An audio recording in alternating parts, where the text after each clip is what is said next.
Bapak, Ibu, saudara-saudara yang dikasihi Tuhan kita Yesus Kristus, kalau misalnya diumumkan bahwa dalam waktu 3 hari ke depan di wilayah Anda akan kedatangan seorang tamu terhormat, dan yang akan mengunjungi wilayah Anda adalah Bapak Presiden Republik Indonesia. Bagaimana reaksi Anda? Tambah lagi,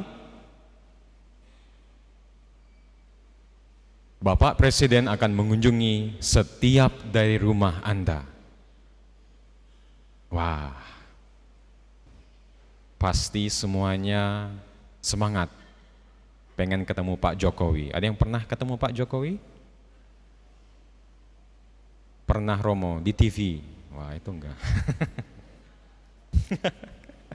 Saya pernah ketemu Pak Jokowi dan bersalaman langsung dengan Pak Jokowi.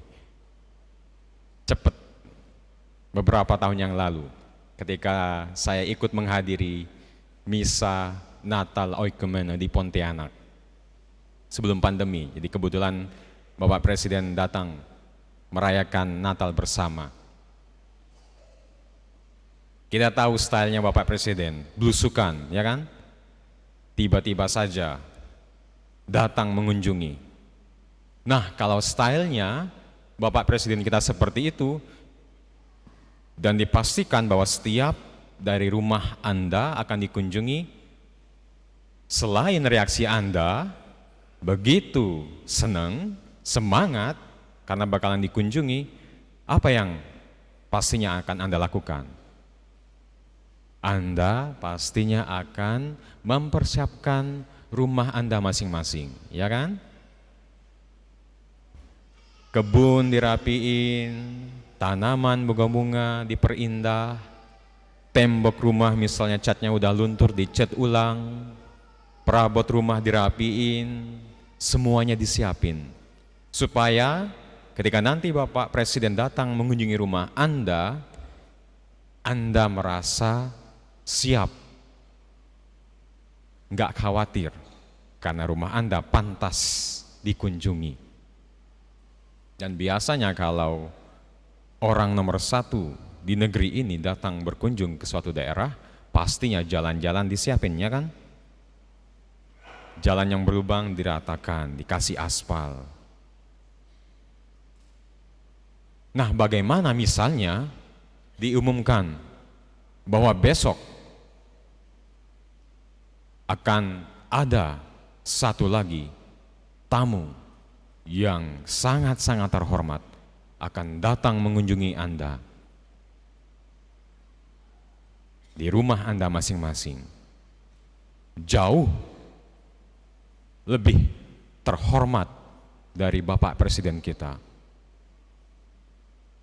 Siapa? Tuhan Yesus. Bagaimana reaksi Anda? Tentu saja reaksinya sama, sukacita, harus mempersiapkan diri Anda. Tetapi persiapannya bukan hanya persiapan fisik.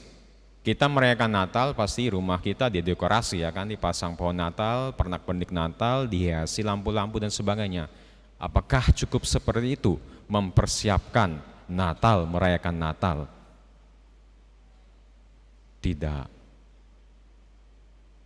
Cara yang paling tepat untuk mempersiapkan kedatangan Tuhan kita Yesus Kristus di rumah kita, di keluarga kita, di dalam kehidupan kita adalah apa yang disampaikan oleh ketiga bacaan yang baru saja kita dengar.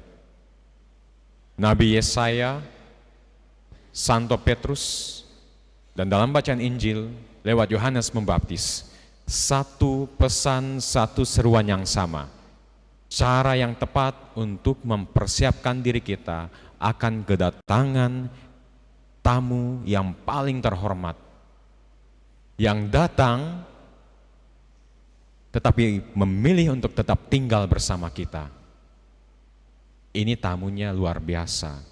Karena biasanya kan kalau tamu datang, ngobrol berapa jam, kemudian pulang.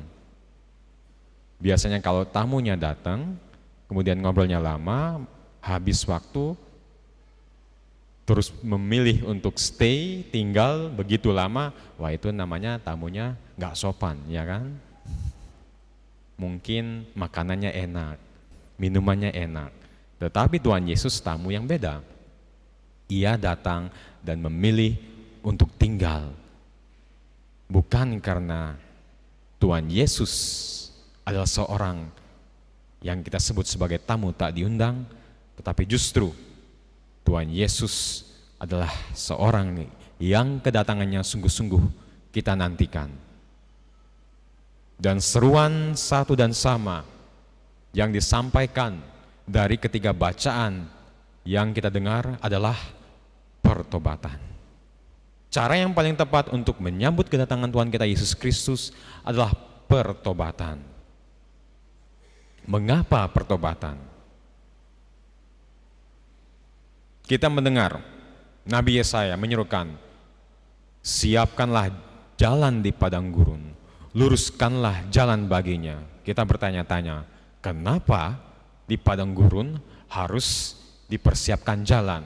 Kenapa Tuhan datang bukannya di kota-kota tetapi di padang gurun? Ini bicara tentang situasi kehidupan kita.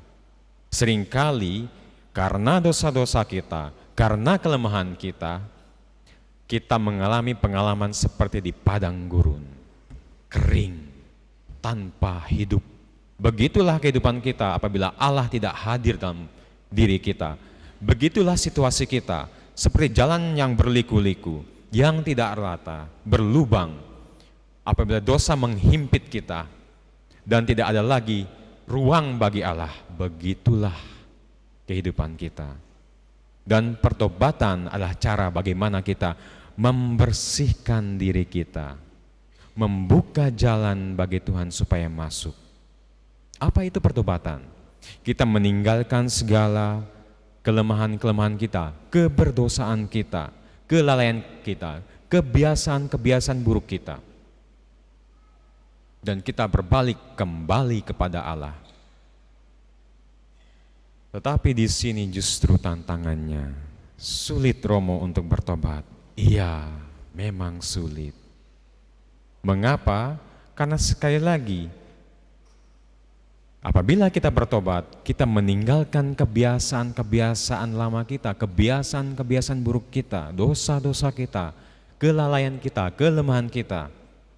Sulit Romo. Karena apa? Karena sudah terbiasa. Sudah merasa nyaman akan dosa-dosa saya. Sudah merasa nyaman untuk bergosip. Sudah merasa nyaman untuk malas-malasan. Sulit Romo untuk bertobat karena sudah merasa nyaman saya sebagai seorang istri untuk ngomel kepada suami.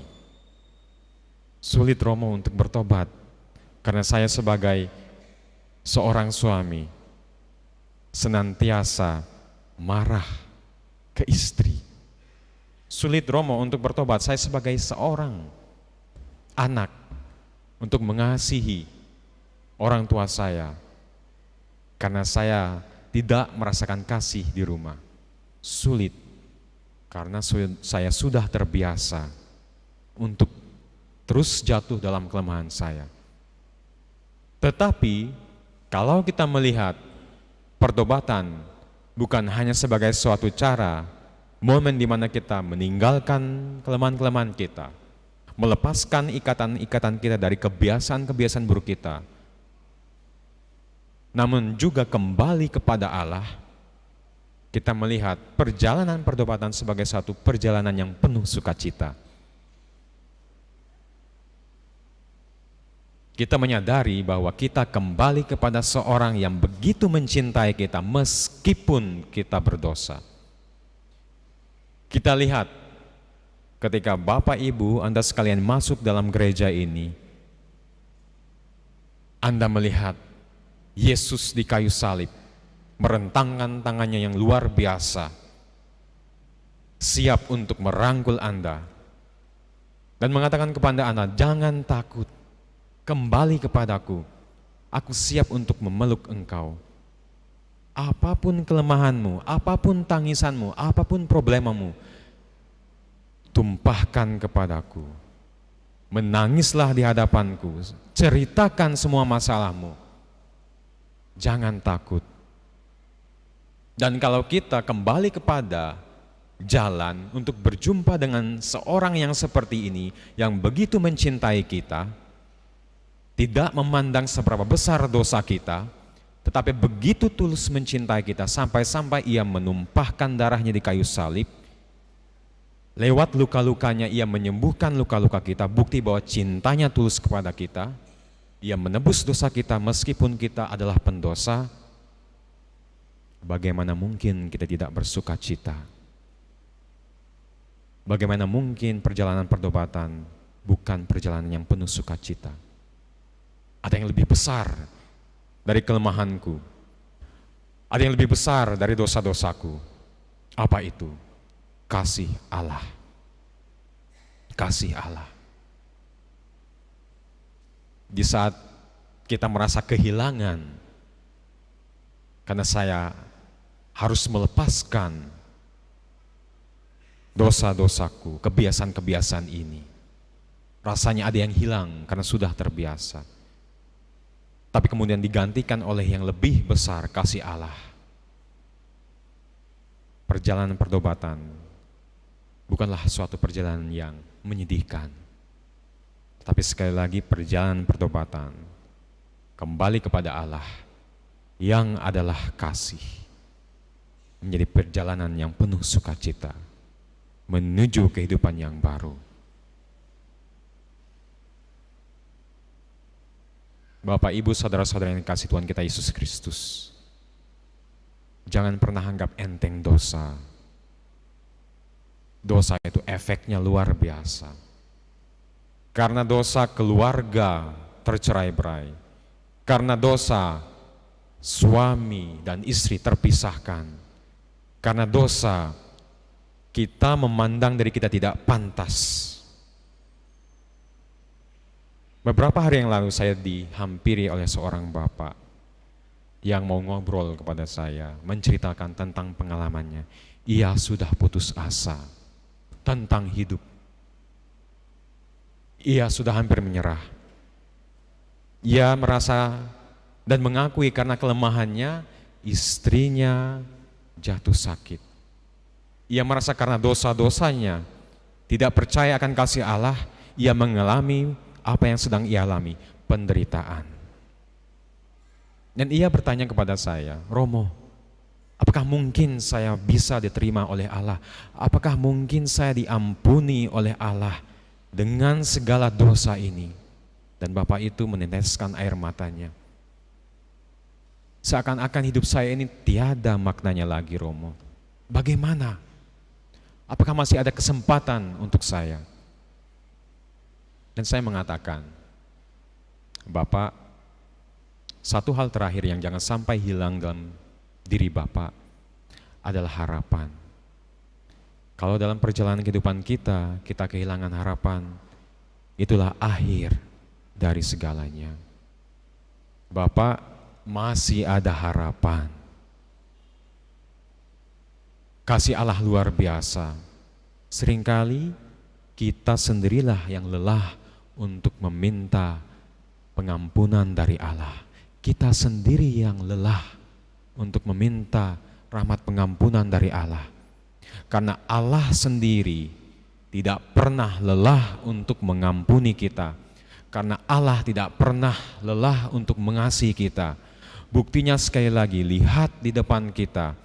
Pada saat kita masih berdosa, Allah menyelamatkan kita.